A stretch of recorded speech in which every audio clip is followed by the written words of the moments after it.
Ito po, isang emergency ang naganap sa Barangay 152 na hindi po natin malaman.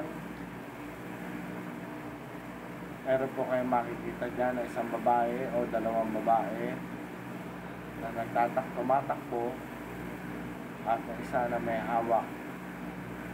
Ayan po.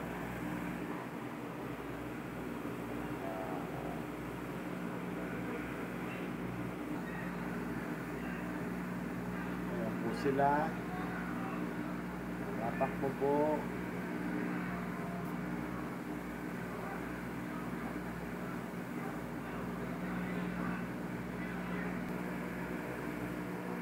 Ayan po.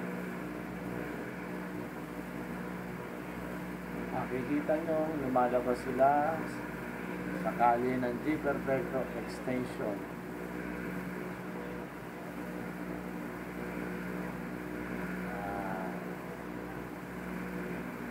Na nagmamadali. Na hindi malaman na kung ano ang hawak-hawak nila. Yan. Emergency po yan.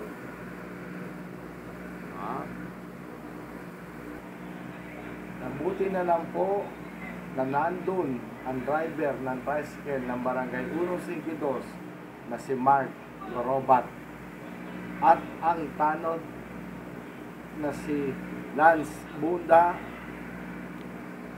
Ayan po, andyan din si Mark.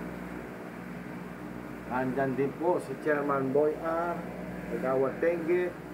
Nakumasis. Ayan, mabilis na kinuha po ni Mark Gorobat ang tricycle ng barangay. Ang bagong tricycle ng Barangay 152 upang ihatid kung sino man po. Ayan, emergency po yan. Ayan, dinala na po. Ayan, sinakay, inatid sa ospital. Ayan po. Ayan, umalis na po sila. Ayan, ganyan po kabilis ang Barangay 152. Ayan, sa pamumuno po ng Barangay Chairman Boy R. Rodriguez.